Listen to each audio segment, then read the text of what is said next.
Another review of Jerry's was of a production of the Webster University Conservatory, and we're about to interview the director of that production. We thought it might be helpful if you saw that review.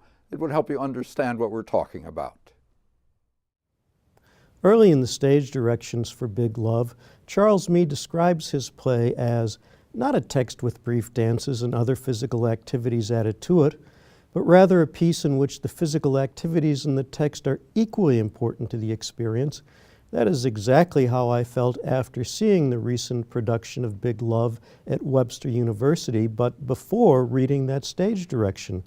This splendid realization of the play was directed by Jef Awada, the movement specialist at the conservatory. The play is Mee's reworking of The Suppliant Maidens, a Greek tragedy by Aeschylus. In Mee's version, 50 young women have fled from Greece to Italy on their wedding day to avoid marrying 50 American cousins in prearranged unions. The men are right behind them. Mee focuses on 3 pairs of brides and grooms. Theona, the most radically feminist of the women, is paired off with Constantine, the most dogmatic misogynist of the men. Sherlyn Alvarez as Theona and Mason Conrad as Constantine were fierce adversaries in these roles. Olympia is the most traditional of the women in her thinking. She asks about what hair care products are available in the villa where the women have taken refuge. Sigrid Wise as Olympia was aptly paired with Michael Grieve as Odd, the least substantial of the men. Lydia and Nikos are more introspective and less doctrinaire than the others. Carolyn Amos as Lydia and Robert Reardon as Nikos projected openness and sincerity that made their characters very sympathetic. The women come ashore near an estate so big they mistake it for a hotel. It belongs to Piero, who has a large family that is visiting for a party. The women ask him for sanctuary. His response is pragmatic. Michael Dewar portrayed Piero as a man fully aware of his responsibilities. His mother Bella is a comic character early in the play and a serious one later. The transition was fully believable in Sarah D. Harmon's performance. Kyle Toomey brought an appealing sweetness to Giuliano, Piero's effeminate nephew. The Webster students adeptly handled the play's mixture of elevated and colloquial diction. They brought gripping tension to dialogue about gender wars, asylum seekers, and the anguish of being human. But as I said before, movement is as important as text in this play, and the movement was extraordinary at Webster in the choreography by Jennifer and Omar Olivas. There are scenes where the brides and grooms throw themselves to the ground with startling energy. They were like a Greek chorus with roid rage. The climactic bloodletting had chilling intensity. The audience was divided into 2 sections by Jennifer Kuberka's set, which ran the full length of the Emerson Studio Theater. It provided just what the play needed, as did the costumes by Anna Maria Aborto, the hair and makeup by Emma Odell, the lighting by Paige Sieber, and the sound by Patrick Burks. What a compelling show this was. Bob, our guest, is the director of the production, which I just reviewed, Jef Awada. Welcome here, and congratulations on what a great show that was. Thank you so much. Thank you. Now, how did it come about that you did Big Love? The system that we have for selecting shows is pretty complicated. It has to do with getting shows that challenge our design tech side and also challenge our actors. So playing a variety of styles, time periods, different language requirements.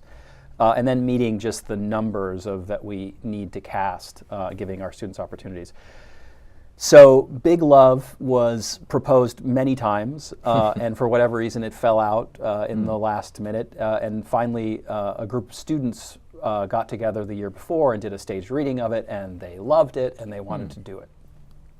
And at that point, the chair of our department says, "Are you interested in any of these, and do they fit in your schedule?" And as it happened, Big Love was fit right into my schedule, so I said, "Let's do that."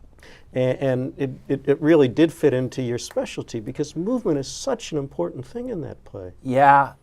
I'm attracted to plays that kind of admit the physical life of the performer and of the character in a larger way. Like, people keep asking me when I'm going to direct a musical, because I've never directed a musical. Really? But I'm starting to get interested, because I think there is something, obviously, about the virtuosity of the physicality of the performers in those in musicals that I think I might have something to say to, or I would enjoy investigating. So Big Love really has those kind of challenges that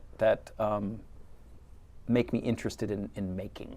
Now, Big Love, the author of Big Love, Charles Mee, is unique in that he's put all the scripts out on the internet, and it gives you carte blanche to change them however you want. But my impression from watching it was that you did it pretty much exactly as he wrote it. Yeah, I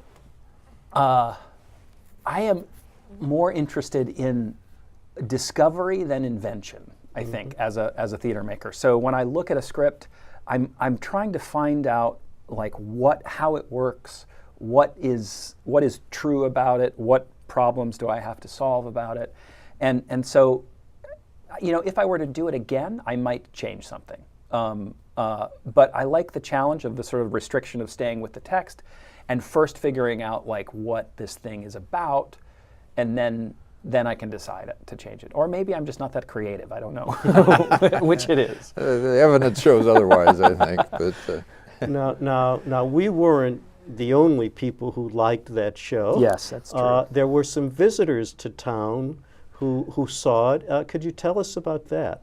Yeah, so Flora and Raquel, they are Cuban theater artists who were brought into Webster as we have a program of global leaders in residence is the name of it. Mm-hmm. And they have done work at the Goodman in the Latino Theater Festival in the Goodman a couple of years ago, and have toured internationally quite a bit. They have a company in Havana called Teatro Buendia that's been there for about 30 years. Their company basically does reimaginings of classic plays. So they've done like the Bacchae, they've got a very famous Tempest that kind of reimagined those plays in contemporary contexts. And so I met them and I thought, well, this is exactly what Big Love is, a reimagining of the suppliant women in a contemporary context. So I met them and I said, it would be great if you could come and maybe do a talk back after the play. They admitted to me later, actually. They said, when you introduced us and you said we were doing this play, we were a little nervous because we don't really like much theater that we see. And I was like, oh my. But as it happened, they loved it. It sort of resonated with them on a number of levels, and they appreciated the kind of the technical abilities of our students, the sort of precision of the choreography, and also the kind of sort of feeling of the acting. And as a consequence, they invited the production to Cuba for the Havana Theater Festival, an international festival that happens every 2 years and has also been going on for about 30 years. The first thing I said to him, I said, well, that sounds impossible, but I'm going to try. There's 20 people in the cast. It was built not to move, but very specifically for our studio theater. Right. So there was a lot of considerations. And then how to get, 15 people in the cast plus technical people and myself, how to get that many people to Cuba, where to find money, how to, can I get the 6 seniors that are in the show back, even though they've graduated by the time we're going to go in October. There were a lot of considerations. And somehow it all happened. Like, I'm amazed that it just all came together. Was it helped with the thaw in relation with Cuba, or did that matter at all? Yeah, I think it did. I think it did. I went to the administration. I sort of wrote a kind of a 2-page brief about the possibility and the opportunity and what I thought a budget might be for it. And right now, and I was told this by our administration at Webster, every university kind of wants to get into wants to get into Cuba, because it's a really great market and really interesting politically and socially and all of that stuff. And Webster has had a couple of programs go there already. We did a short-term thing last year that was like a hybrid online travel course. And then actually another course that was in residence there for 8 weeks last spring. So already Webster has kind of a presence there. And when this came around, the administration was like, yeah, we're a global university. Let's get to where it's really interesting to be global right now. And so this was a good for us, good for them. I imagine it just must have been an enormous effort to make the logistics of making this happen must have been extraordinary. Yeah, it was my summer, is what I called summer. And it was communication with the festival and with Cuba over the internet is sometimes really good and sometimes quick and sometimes not at all. Yeah. And there's a lot of logistics in terms of visas, and then you can't fly directly there still, so you've got to fly to Miami, and there's a charter company that you can't fly a typical airline, so there's all kinds of things and forms, and then getting students, 18 students who are on their summer vacation off doing summer stock somewhere or moved to New York or Los Angeles to send copies of their passports. All of that stuff was logistically challenging. Now, did you have mostly the same cast?